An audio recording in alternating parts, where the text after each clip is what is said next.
Bonjour, je suis très content de te retrouver.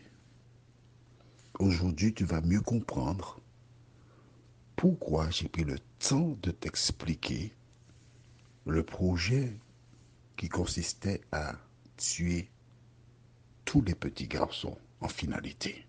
Tu vas comprendre et tu vas mieux savoir comment étudier la Bible.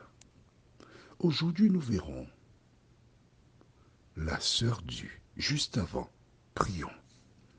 Notre Seigneur et notre Dieu, merci pour la parole. Car en tentant de la comprendre, tu nous permets en même temps de te découvrir ainsi que les pratiques de notre ennemi, le diable. Seigneur, merci pour la parole. Que le Saint-Esprit continue de nous éclairer, qu'il nous dirige et que nous puissions toujours vivre pour toi, Seigneur. Nous te réclamons cette grâce au nom de Jésus et pour ta gloire éternelle. Amen. Rappelle-toi, l'enfant est né, il n'a pas de nom. D'accord? On sait simplement qu'il est beau. Après 3 mois, sa maman décide de trouver une porte de sortie parce que les gens passent près de la maison, on risque d'entendre parler, pleurer. Il faut le mettre quelque part où il n'y a personne, de telle sorte qu'on va le protéger ainsi. Que décide-t-elle de faire? Lisons au livre de Exode, chapitre 2, versets 3 et 4. Ne pouvant plus le cacher, elle prit une caisse de jonc qu'elle enduisit de bitume et de poids. Elle y mit l'enfant et le déposa parmi les roseaux sur le bord du fleuve. La sœur de l'enfant se tint à quelque distance pour savoir ce qui lui arriverait. La sœur de l'enfant, nous savons, ou nous préconisons, puisque c'est la seule que nous connaissions, se prénomme Marie. Alors Marie, le matin très tôt, la maman surveille parce qu'elle connaît l'heure de la ronde des soldats. Une fois que les soldats sont passés, elle, elle s'assure que le bébé dort, il ne pleure pas. Et la maman, la petite fille et le bébé s'en font près du Nil. Le bébé dans la caisse de choc. La sœur, plus âgée que le bébé forcément, est là avec de quoi le ravitailler. S'il pleure, elle a de quoi faire un biberon. Elle passe sa journée là, parmi les ronces, seule à surveiller le bébé. Un ennemi peut venir, prendre l'enfant, la déshonorer, la tuer, prendre le bébé, le tuer. Mais ils ne pensent pas à ça. Tu sais pourquoi? Parce qu'ils savent, la famille, que l'Éternel est avec eux. Et voici la fille qui surveille son petit frère, le bébé dans la caisse. Mais derrière cela, il y a les anges de Dieu qui veillent sur la caisse. Parce que l'Éternel a un projet pour cet enfant. Tu vois, le diable pensait détruire celui-ci comme d'autres, mais Dieu l'a protégé ainsi que d'autres. Ce texte nous fait penser forcément à un épisode qui ressemble beaucoup à celui-là. Allons au livre de Matthieu. Matthieu chapitre 2, comme par hasard. Voilà donc des mages qui arrivèrent à Jérusalem et ils demandèrent où est le roi des Juifs, parce que nous avons vu son étoile. En entendant cela, des personnes qui sont toujours en quête d'argent rapportèrent la nouvelle à Hérode, au roi Hérode. Il y a 3 hommes impressionnants, imposants qui sont venus et ils ont dit que le roi des Juifs est né. Le roi Hérode leur donne quelques pièces. Ah, merci mon roi. Les informateurs, des personnes qui vivent au crochet du roi. Le roi les reçoit, il les écoute, il regarde leur tenue vestimentaire, ce ne sont pas des SDF, ce ne sont pas des personnes malades. Et après avoir entendu ces trois messieurs, il fait appeler les sacrificateurs et autres scribes. Dites-moi, où doit naître le roi des Juifs?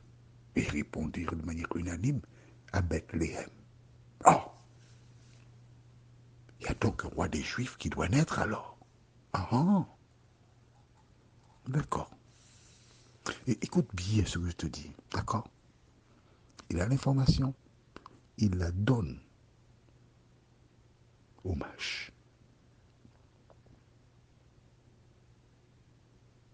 Il a la possibilité de mettre des espions pour suivre les mages. Pourquoi il ne le fait pas? Parce que Dieu protège. Amen. Dieu protège toujours. Lisons donc dans Matthieu chapitre 2, les versets 7 à 16.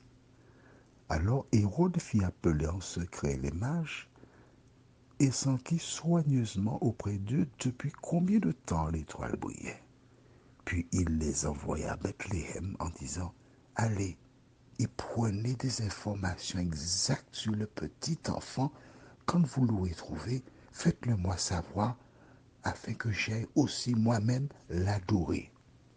Tu entends ça? Quel verbe? Adorer. Qui adore-t-on? Dieu.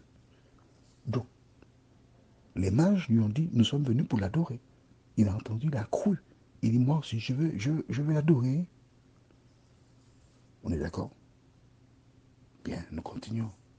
Après avoir entendu le roi, ils partirent. Et voici l'étoile qu'ils avaient vue en Orient marchait devant eux, jusqu'à ce qu'étant arrivée au-dessus du lieu où était le petit enfant, elle s'arrêta. Quand ils aperçurent l'étoile, ils furent saisis d'une très grande joie. Stop. Pourquoi l'étoile a-t-elle apparu une fois et puis ensuite elle a disparu et ensuite elle réapparaît maintenant? Parce que Dieu voulait que l'image arrive à Jérusalem pour que les gens sachent que le roi des Juifs, encore le roi de la terre, était né. Une fois que Hérode l'a su, d'autres, l'étoile à nouveau a réapparu. On continue au verset 13. Ils entrèrent dans la maison, virent le petit enfant avec Marie, sa mère, se prosternèrent et l'adorèrent. Ils ouvrirent ensuite leur trésor et lui offrirent en présent de l'or, de l'encens et de la myrrhe. Puis, divinement avertis en songe de ne pas retourner vers Hérode, ils regagnèrent leur pays par un autre chemin. Lorsqu'ils furent partis, voici un ange du Seigneur apparut en songe à Joseph et dit, lève-toi, prends le petit enfant et sa mère, fuis en Égypte et reste-y jusqu'à ce que je te parle, car Hérode cherchera le petit enfant pour le faire périr. Joseph se leva, prit de nuit le petit enfant et sa mère et se retira en Égypte. Il y resta jusqu'à la mort d'Hérode, afin que s'accomplisse ce que le Seigneur avait annoncé par le prophète. J'ai appelé mon fils hors d'Égypte.